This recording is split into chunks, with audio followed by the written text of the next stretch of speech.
Bom sábado a todos, que a graça e a paz de nosso Senhor Jesus Cristo esteja sempre conosco. Deixa só eu fazer uma observação sobre o Caleb, já que a igreja vai fazer Caleb na igreja, convidar os irmãos a participar mesmo. A igreja precisa voltar à normalidade. As coisas estão muito anormais. Quanto mais normal a gente ficar, melhor. Algumas coisas não vão voltar ao normal nunca. Por causa dessa pandemia, eu tenho certeza que a maioria vão continuar comprando álcool, pelo menos, para higienizar as mãos. Vai ficar por mais tempo gravado, você vai se tornar isso um hábito. Mas que a igreja participe, esteja presente. A sua presença na igreja, mesmo que seja sentado nos bancos, ajuda pelo menos a ter uma noção de que a igreja de fato está frequente, cheia. Então venha, ajude os que puderem ajudar, e os que não puderem ajudar de forma ativa, você sentando no banco já está ajudando, tá? A igreja em todo o Nordeste, eu acho que no Brasil todo, na América Latina, esse período está trabalhando nesse projeto, o projeto Caleb é a igreja em ação. Por isso que a gente faz votos que a igreja faça, porque é um dos momentos onde a igreja de fato sai das portas, sai das suas quatro paredes e enfrenta ambientes hostis para trazer pessoas para o reino de Deus. Aliás, para pregar a verdade. Esse é o nosso trabalho, preparar um povo para o retorno de nosso Senhor Jesus Cristo. Eu acho que, aproveitando o momento, não foi intenção minha, mas existe um personagem na Bíblia que ele se torna um marco na missão Caleb, que é o próprio personagem Caleb.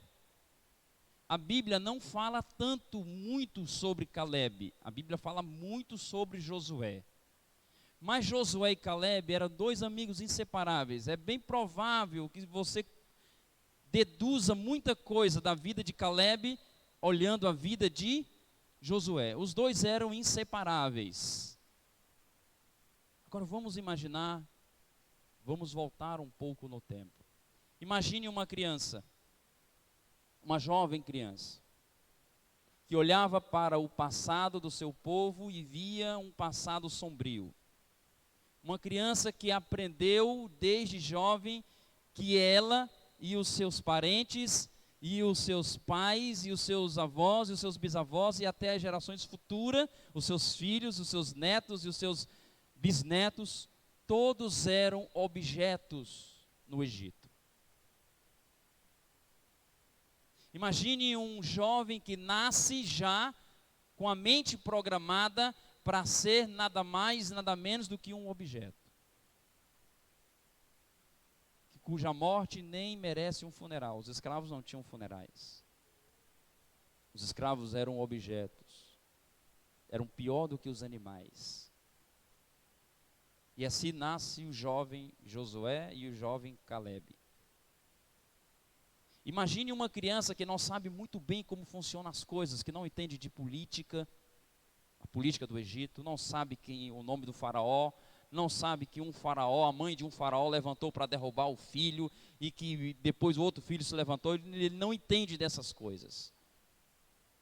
Ele só sabe tentar ser uma criança normal para aquele período.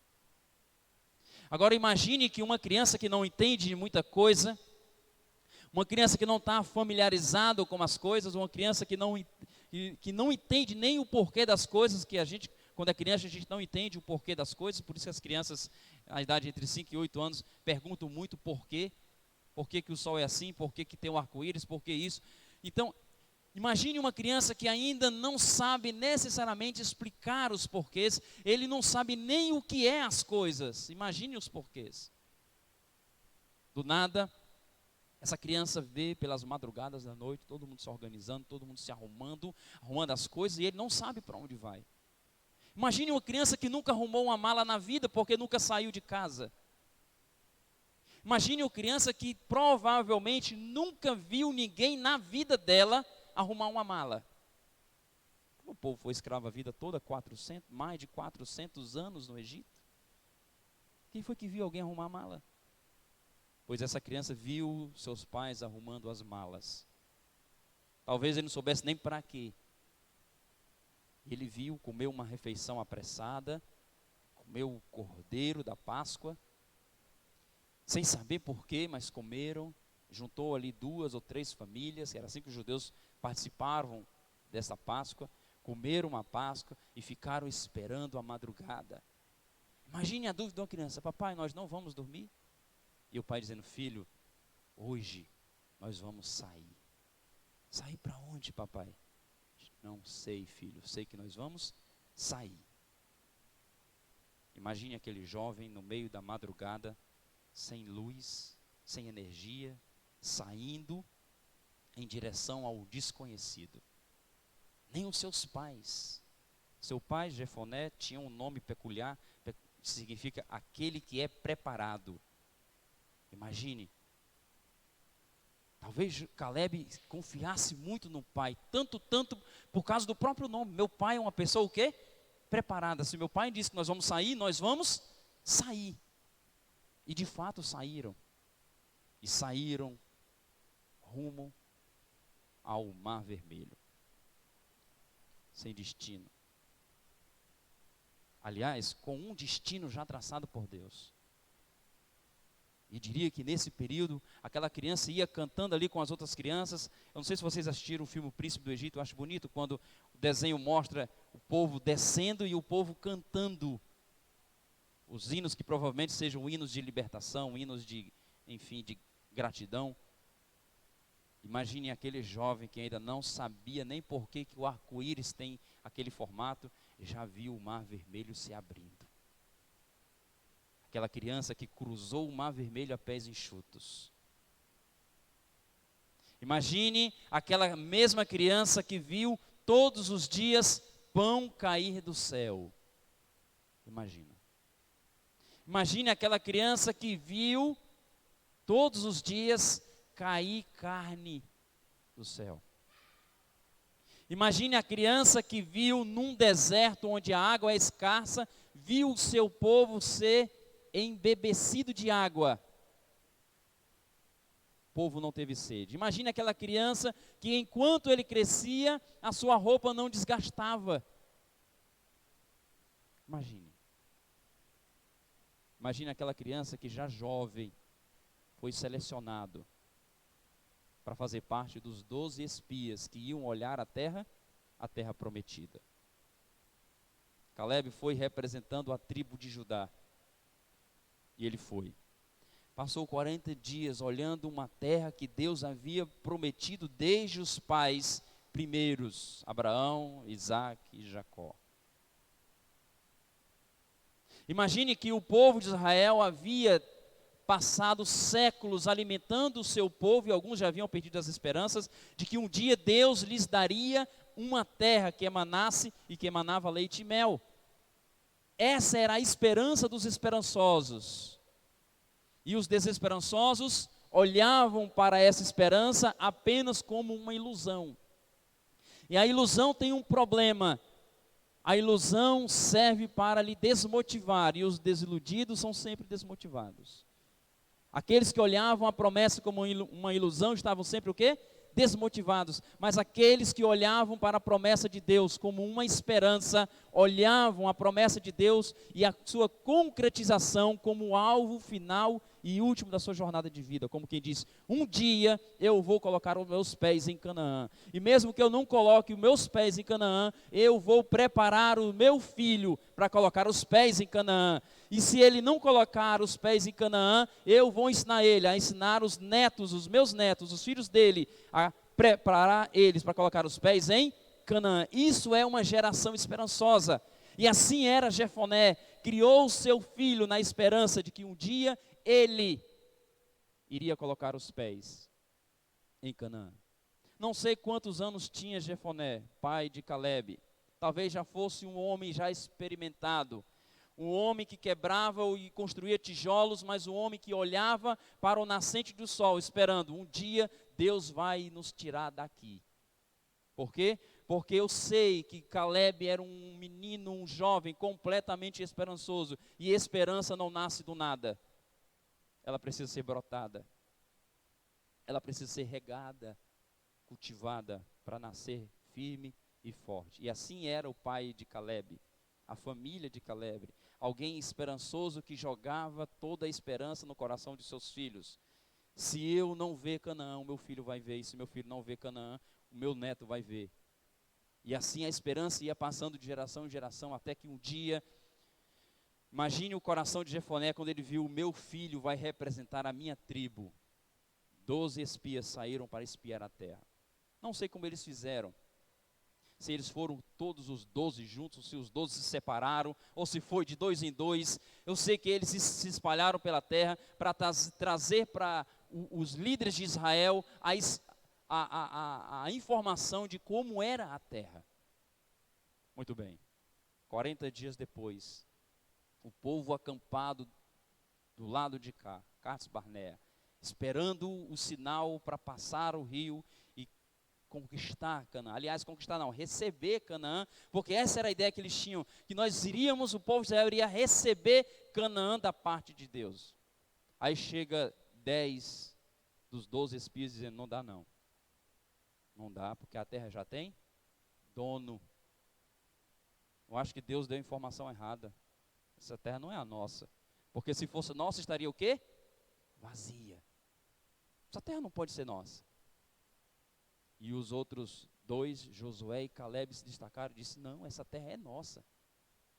Trouxeram, 2 pessoas trouxeram numa vara um cacho de uvas, trazido por 2 pessoas. Imagine que as uvas, os grãos de uvas pareciam melancias. Se as uvas eram deste tamanho, imagine a melancia dessa terra. Isso era para mostrar para o povo de que a terra não era só boa, a terra era excelente. Era uma terra que de fato emanava leite e mel. Um eufemismo para dizer que na terra, tudo que você pensasse em plantar, dava.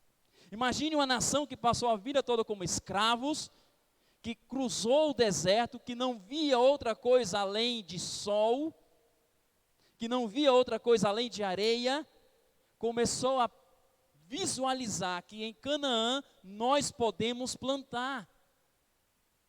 Nós não vamos construir tijolos em Canaã, como a gente fazia no Egito. A gente pode o quê? Plantar. Mas aí as esperanças morrem quando a maioria diz que não dá. Não dá. Não dá e não dá. Josué e Caleb disse: dá. Se tem gente lá, a gente conquista. E aí os 10 disseram: não dá para conquistar, porque as cidades são grandes demais. Os homens são o quê? Gigantes. Note, para quem não quer resolver um problema, qualquer problema pequeno é grande demais. Existe uma tentativa de engrandecer demais o problema. Ou existe a ideia de você minimizar demais aquele que vai resolver o problema. Pois Josué e Caleb olhavam o tamanho da mesma altura que eles tinham.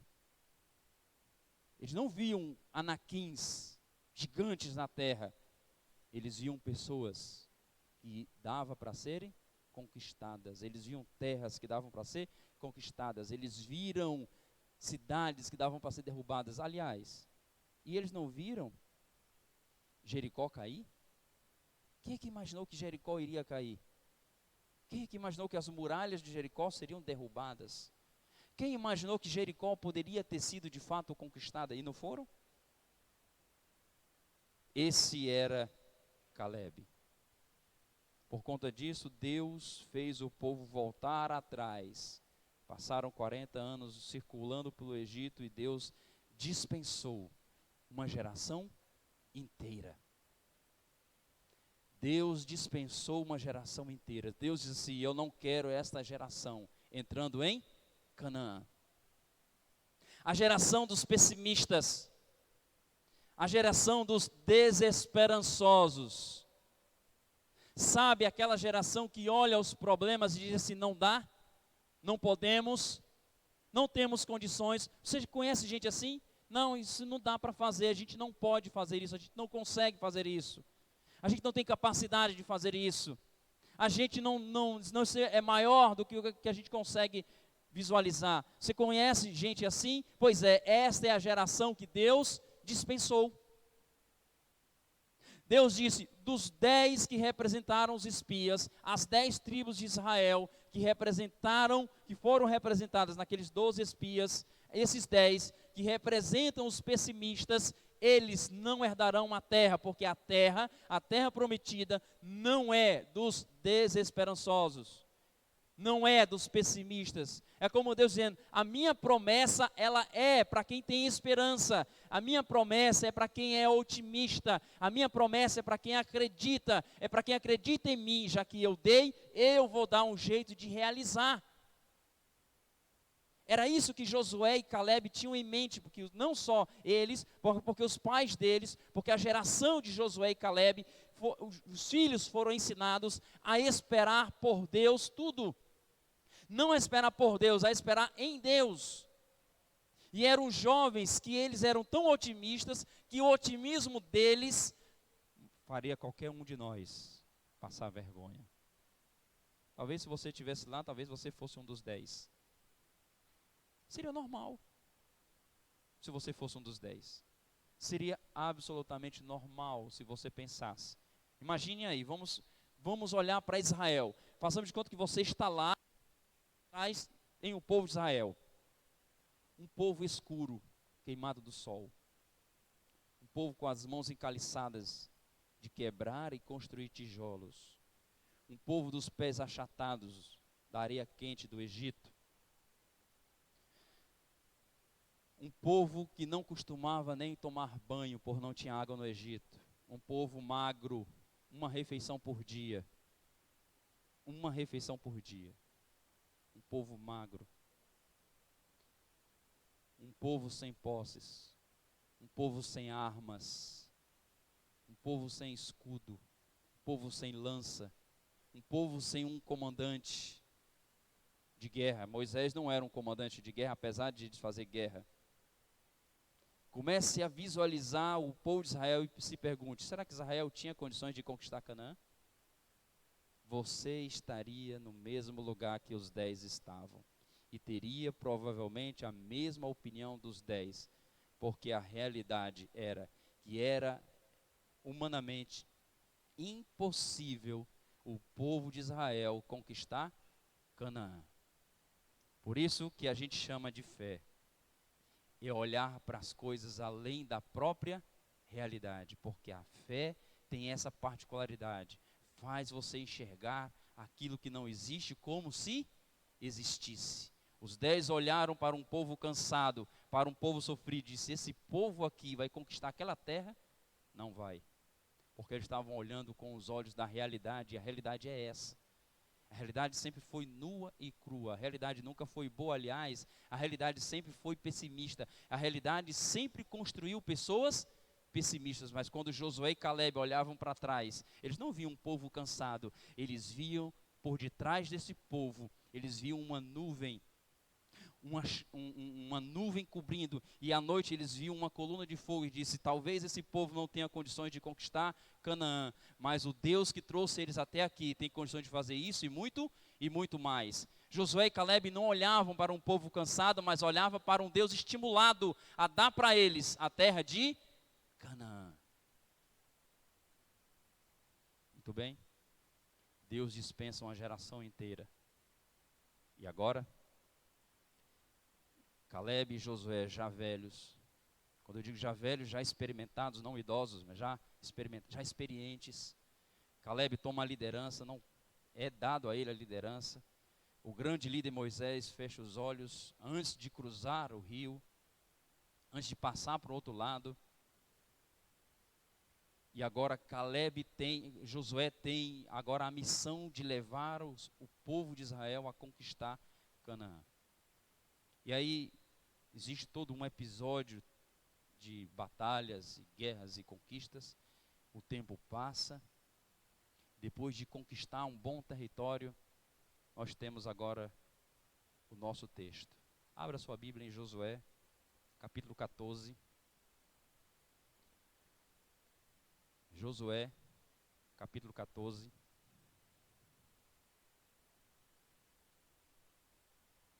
A Josué 14. Vamos ler dois textos, praticamente duas histórias, Josué 14 e 15. Vamos ver um pedacinho de cada uma dessas histórias. A gente que já deu por alto uma biografia sobre Caleb. Este era o jovem pelo qual nós estamos fazendo uma missão que leva o seu nome. A missão podia muito bem se chamar Missão Josué. Eu acho até que ficaria até mais emblemático. Os pregadores teriam até mais conteúdo para pregar sobre Josué. Mas quando você coloca Missão Caleb, um personagem que aparece 4 ou 5 vezes na Bíblia, e muito pouco além disso, mas Caleb é escolhido por causa de uma frase, por causa de uma ideia. Toda a missão Caleb é estruturada nisso, nessa ideia de Caleb. Você já abriu 14? Vamos orar? Feche seus olhos. Senhor nosso Deus, a Tua palavra está aberta, pedimos a inspiração e o auxílio do Espírito Santo que nos auxilie, para que possamos entender as verdades que o Senhor deseja que aprendamos. Mantenha a nossa mente e o nosso coração aberto, em nome de Jesus. Amém. Capítulo 14, versículo 6.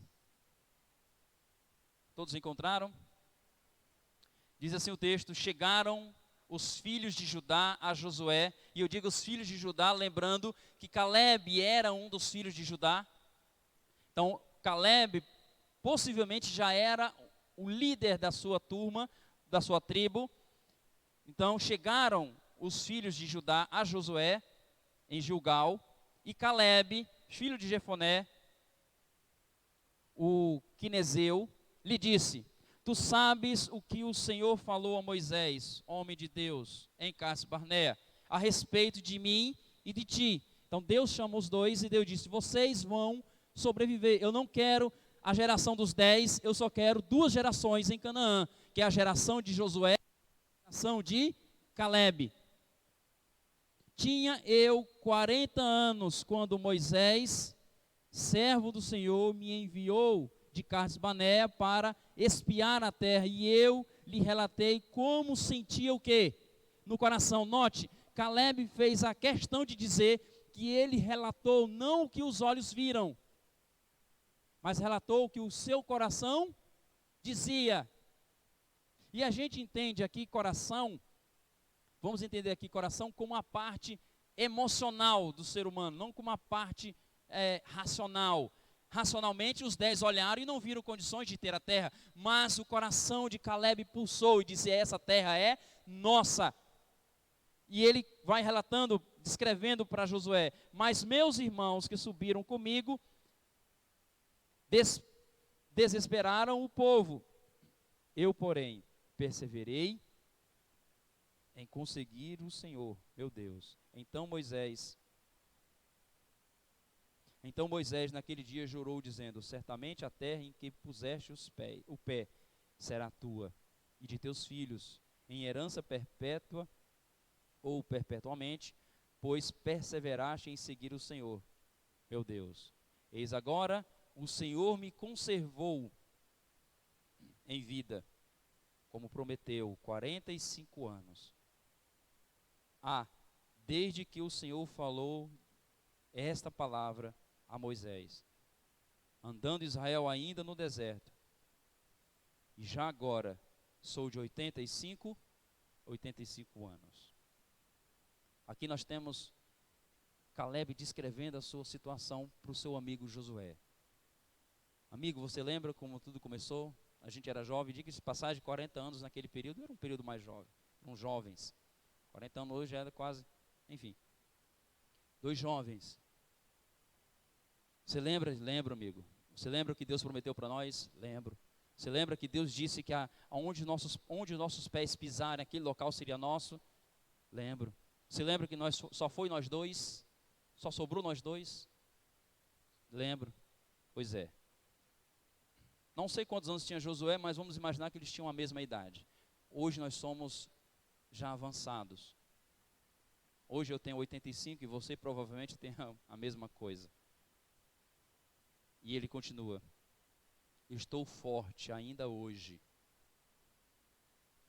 como no dia em que Moisés me enviou. Estou forte ainda hoje, como no dia em que Moisés me enviou. Qual era a minha força naquele dia, tal ainda agora para o combate. Tanto para sair a ele, ao combate, como para voltar do combate. O que era que Caleb estava dizendo para Josué? Amigo, eu estou tão pronto para a batalha como estava há 40 anos atrás. Tem alguma coisa aí para mim? Amigo, já se passou 40 anos. Conquistamos o que tinha que conquistar. A terra já está dividida. Todo mundo já está assentado. Todo mundo já está plantando. 40 anos dá para fazer muita coisa. Todo mundo já teve até filhos e filhos. Nós já temos até uma geração. A geração de Canaã já nasceu. O que é que você quer mais? Disse, amigo, não tem como alguém forte como eu ficar parado.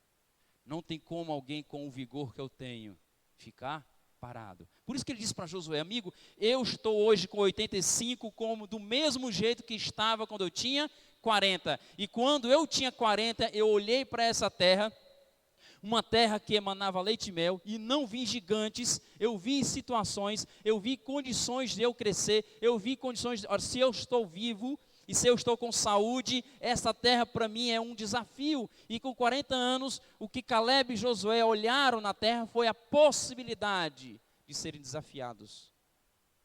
E ele levou esse ânimo, essa possibilidade de desafio para os seus amigos, para a nova geração. E a nova geração conquistou Canaã e agora está ali.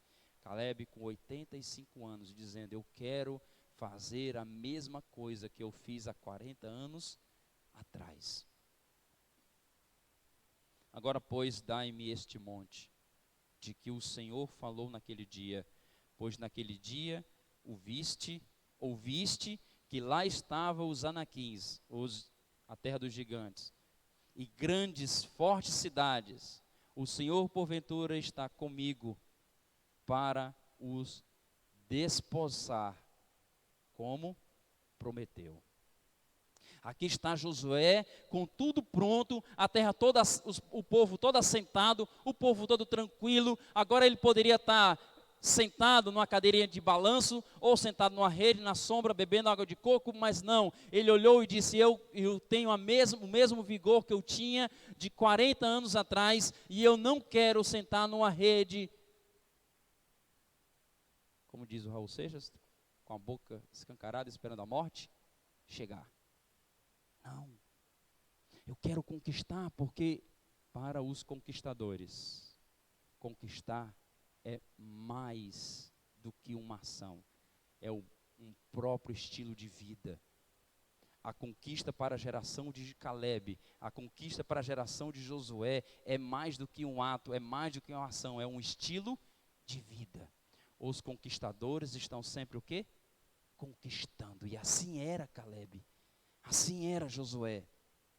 Eles iam avançando a terra, porque eles foram conquistando a terra aos poucos, eles foram expulsando. Eles fizeram o que normalmente Israel faz hoje. Eles vão esticando as suas fronteiras e fazendo com que o povo vá recuando e recuando até o povo sair completamente. E aí Josué olhou para o lado, mas amigo, a gente já conquistou tudo. A gente não tem terras para conquistar, já é nosso. Aí disse, não, falta o Monte Hebron. O Monte Hebron? Falta o Monte Hebron. Mas amigo, você sabe, existem fortificações lá. A gente não conseguiu se esticar até lá, pois é. Justamente porque a gente não conseguiu se esticar até lá, que eu quero aquele lugar. Dai-me este monte. A gente usa até uma expressão, não sei de onde tiraram, até porque não vi na Bíblia. Dai-me esse monte, senão eu morro. E Caleb talvez tenha olhado, Josué talvez tenha olhado para o monte, esse cabra é doido mesmo. Tudo bem? Caleb foi autorizado a subir o Monte Hebron. Eu não sei se você sabe, o Monte Hebron tem uma particularidade. ele de fato tinha uma fortificação. O nome Hebron era a herança de um grande rei na época, um grande rei famoso que teve seus filhos, teve a sua geração, e aí deixou lá uma fortificação. Historicamente, aquele local era um local sagrado para os anaquins, porque era o local onde os anaquins começaram. Os gigantes começaram a ser gigantes lá. Lá eles começaram a aprender a pegar em armas. Lá os primeiros gigantes conquistaram a terra de Canaã. Lá era o quartel-general deles. Era um dos poucos locais que ainda faltava, que mantinha a cultura dos anaquins. Até a expressão, a gente não sabe exatamente de onde é que vem a expressão anaquim, a gente não sabe nem exatamente o significado da palavra. Mas pela associação bíblica, os anaquins são representados como pessoas grandes, gigantes. Eu não imagino gigantes mas eu imagino que pessoas de 2 metros e 15 para mim já é um gigante. 2 metros e 15 não é tão normal, mas não é anormal demais. Não sei se você já viu os homens maiores, os maiores homens do mundo, eles estão beirando 2,10, 2,15, 2 e não sei se chega a 2,30. Então imagine que naquela época os filhos de Anak eram assim, já nasciam desse tamanho. Imagine que uma criança já nascer com 1 metro. A pessoa, uma criança já nascer com 1 metro. Imagine que eram gigantes, eram pessoas grandes, e como pessoas grandes, imagine levar um tapa de um homem desse. Imagine você levar um chute de quem calça quase 70. Imagina. Aí Caleb olha para aquele monte e diz: eu quero aquele lugar. Para os conquistadores, o desafio é sempre uma oportunidade para continuar conquistando. Assim era Caleb. Olhou para o Monte Hebron e viu a possibilidade de continuar o quê? Conquistando. Porque os conquistadores são assim. Eles estão sempre o quê? Conquistando. Faz parte do sangue dos conquistadores a conquista. Tem outra. A história continua e ele pede. Josué, o versículo 13, Josué o abençoa e deu a Caleb, filho de Jefoné, Hebron, em herança. Portanto, Hebron passou a ser de Caleb, filho de Jefoné, o quenezeu, em herança até o dia de hoje, visto que perseverara em seguir o Senhor, Deus de Israel. Finalzinho do verso 15, dantes o nome de Hebron era Kiriat Arba. Este Arba foi o maior homem entre os anaquins, e a terra repousou da guerra. O que aconteceu? Depois que Caleb conquistou Hebron, nunca mais Hebron viu guerra. Sabe quando Hebron voltou a ver guerra? Mais de quase 4 séculos depois, quando Davi, já rei de Israel, quando Saul tenta derrubar Davi e vai buscar Davi em Hebron. Ou seja, a terra repousa em paz, depois da guerra que Caleb leva para aquele monte, depois que Caleb derruba os últimos gigantes da terra, aquela terra fica em paz por quase 4 séculos. O próximo a trazer guerra para aquela terra foi Davi. Olha, os conquistadores, eles sempre têm, eles olham a realidade com um olhar diferente dos conquistados. Os conquistadores, eles olham para uma situação com um olhar de conquista, mas com um olhar estratégico. E Caleb tinha uma estratégia. Olha a estratégia de Caleb. Não porque Caleb não tivesse capacidade de gerenciar um grupo, um exército para subir. Capítulo 15, versículo 13.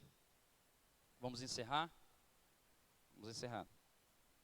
Capítulo 15, versículo 13. A Caleb, filho de Jefoné, porém deu Josué uma parte no meio dos filhos de Judá, segundo lhe ordenara o Senhor, a saber, Kiriat Arba, que é o monte Hebron. Isto é, o monte Hebron. Este Arba era o pai de Anak. No caso, o pai de Anak e os anaquins. Dali expulsou Caleb os 3 filhos de Anak. Aqui tem o nome deles. três gigantes gerados de Anak, ou seja, descendência quase que direta, ou pelo menos tinha uma ligação direta com o pai da família dos Anaquins. Verso 16, disse Caleb: a quem derrotar Kiriat-Sefer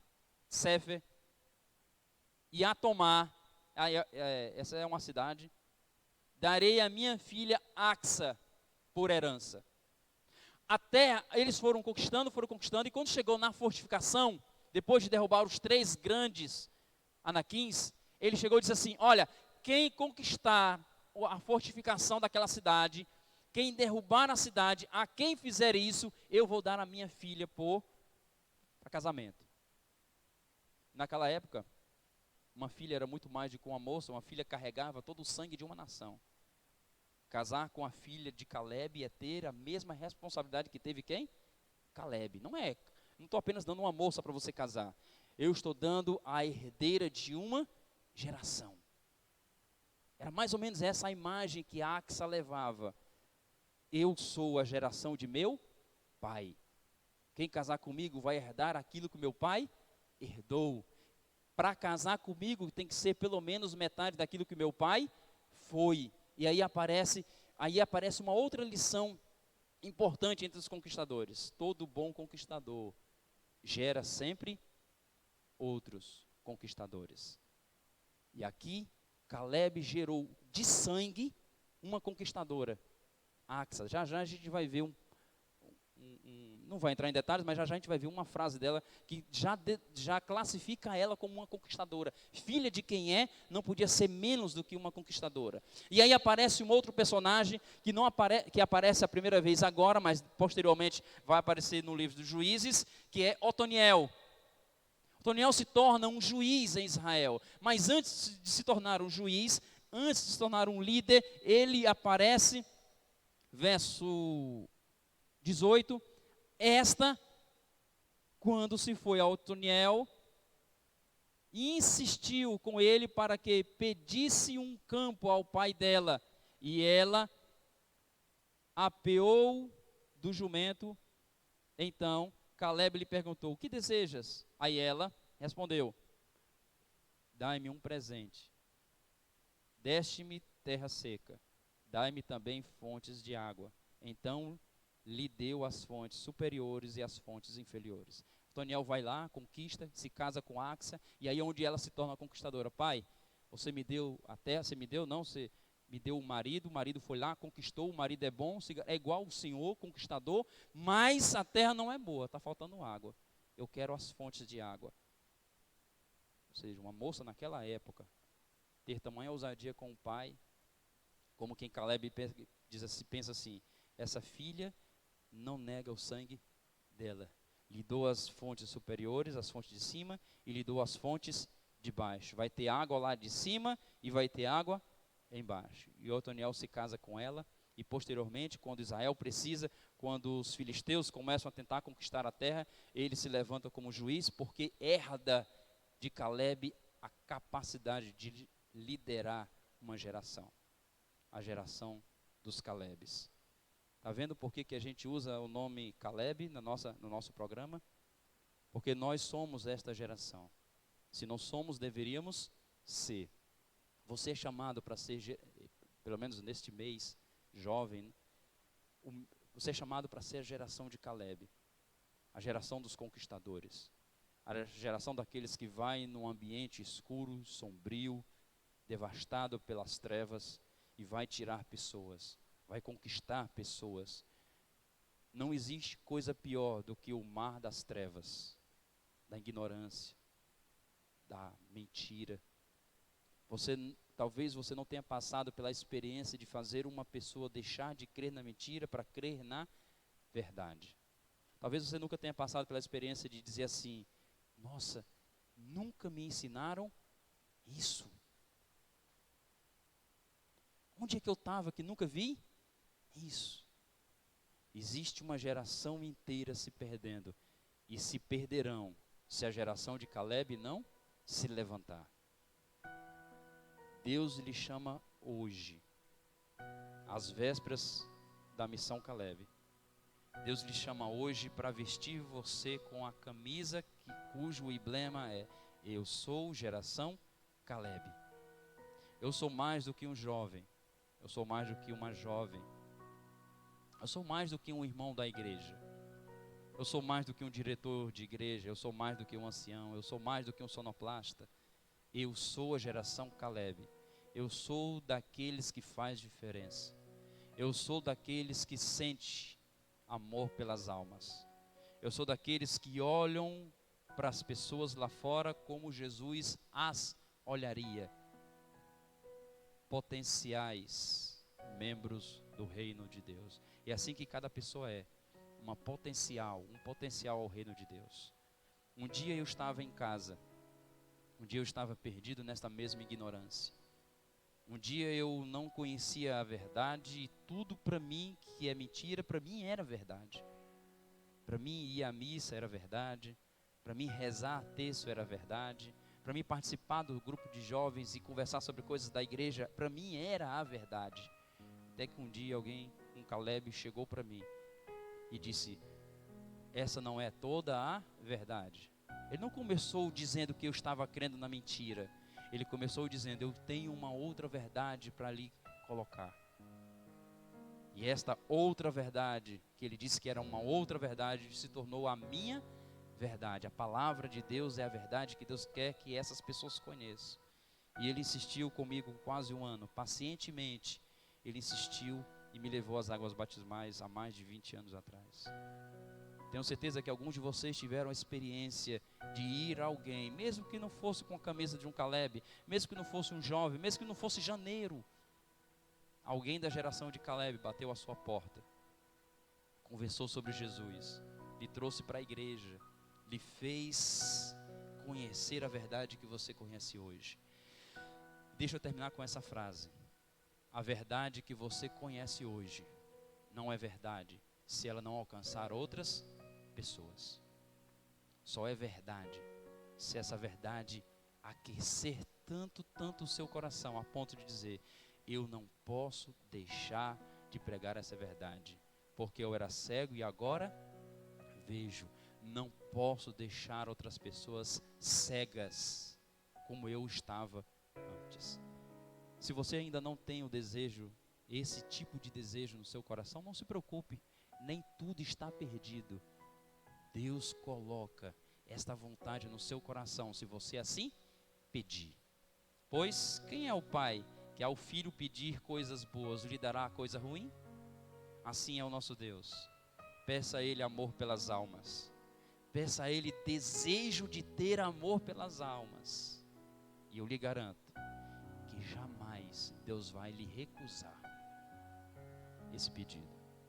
Não garanto que Deus vai lhe dar o carro que você precisa, que você acha que precisa. Não garanto que Deus vai lhe dar o apartamento que você quer. Não garanto nem que Deus vai lhe dar o marido ou a esposa que você tanto sonha. Mas garanto uma coisa: que se você pedir amor pelas almas, eu acho impossível de Deus não lhe dar, porque faz parte da natureza dele conquistar pessoas como conquistou você. E Deus não veio em pessoal me conquistar. Ele usou alguém, Ele usou uma mão, Ele usou uma consciência, Ele usou uma pessoa que sorriu para mim e que me deu tamanha confiança que até hoje eu acredito neste Deus, eu acredito nessa igreja como a última esperança para uma geração perdida. 10 pessoas representando as 10 gerações que não entraram em Canaã estão lá fora, esperando 2, a geração de Josué e a geração de Caleb. Vou fazer uma oração agora. Alguém vai cantar? Desculpe, você vai cantar? Muito bem, a moça vai cantar. E eu gostaria de fazer um apelo para a igreja. Eu não gosto de pedir ninguém para ninguém levantar, principalmente aqui que todo mundo é da igreja. Não gosto de pedir ninguém para vir aqui à frente. Nunca consegui fazer o que o pastor Bolhão consegue fazer. Mas eu vou pedir para você fazer uma coisa. Aí onde você está, você não vai precisar mostrar para ninguém, você não vai precisar vir aqui na frente porque alguém do seu lado veio. Eu só queria que você fizesse uma coisa. Que enquanto a irmã canta, que você orasse e pedisse a Deus: Senhor, dai-me a mim um coração igual ao de Caleb, para que eu me torne a geração para que eu faça parte da geração dos conquistadores, e dai-me um alvo, para que eu possa exercitar aquilo que o Senhor já a partir de agora está lhe dando, que é um coração conquistador.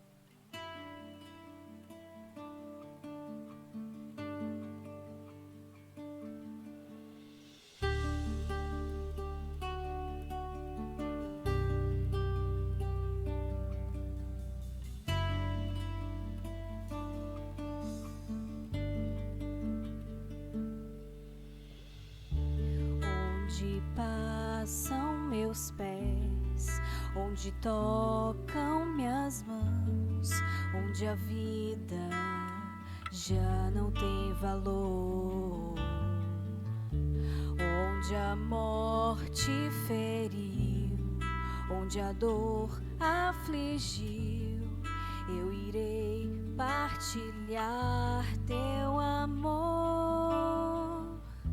Mesmo que eu não entenda e questione,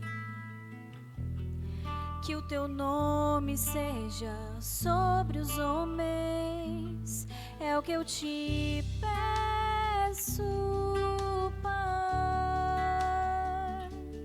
é o que eu te imploro, meu Pai, que eles te vejam como vem a mim e reconheça quem tu és, e que o teu querer se faça em nós.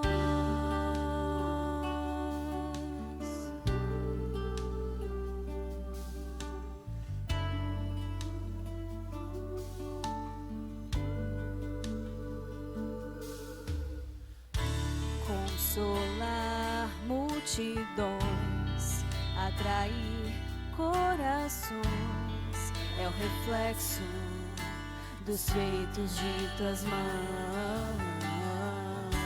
Eu aqui quero ser tua voz e poder, anunciar que o teu reino virá. Mesmo que eu não entenda e questione, que tua graça seja sobre os homens, é o que eu te peço, Pai, é o que eu te imploro, meu Pai, que eles te vejam como vem a mim e reconheça quem tu és, e que o teu querer se faça em nós.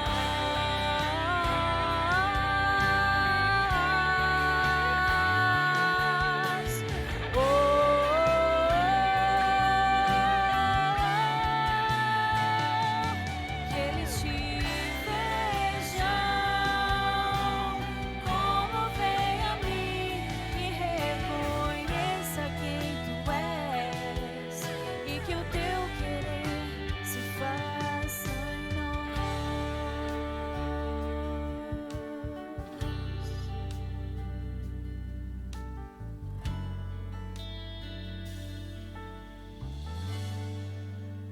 Amém.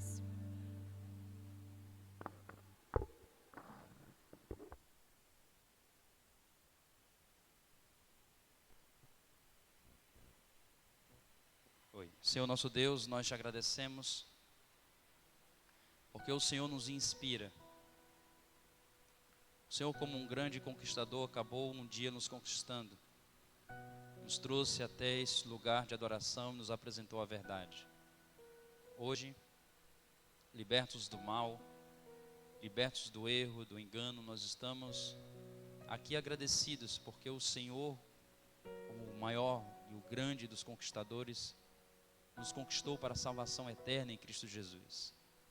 E agora, dia após dia, e hoje como mais um dia, o Senhor nos conquista, mais uma vez, e nos convida a nos tornarmos conquistadores de almas. Geração de Caleb, aqueles que olham para os locais escuros desta vida e sabem que existe uma missão a cumprir, sabe que existe um projeto maior, um plano missionário, para que nós possamos ser as mãos, os pés, a anunciar a salvação em Cristo Jesus. Nós queremos nos colocar em tuas mãos. Dá-nos, Senhor, amor pelas almas. Dá-nos, Senhor, um coração conquistador. Dá-nos, Senhor, a visão, aquela visão que o Senhor Jesus teve quando esteve aqui na terra e olhava cada pessoa excluída, cada pessoa marginalizada como alguém potencialmente apto ao reino de Deus. Queremos que o Senhor nos dê este mesmo amor, esse mesmo apego e a mesma motivação e a mesma animação que teve em Caleb, que possa ter em nós hoje. Que o Senhor nos abençoe, que o Senhor nos guarde, que o Senhor tenha o rosto voltado sobre nós e tenha misericórdia de nós.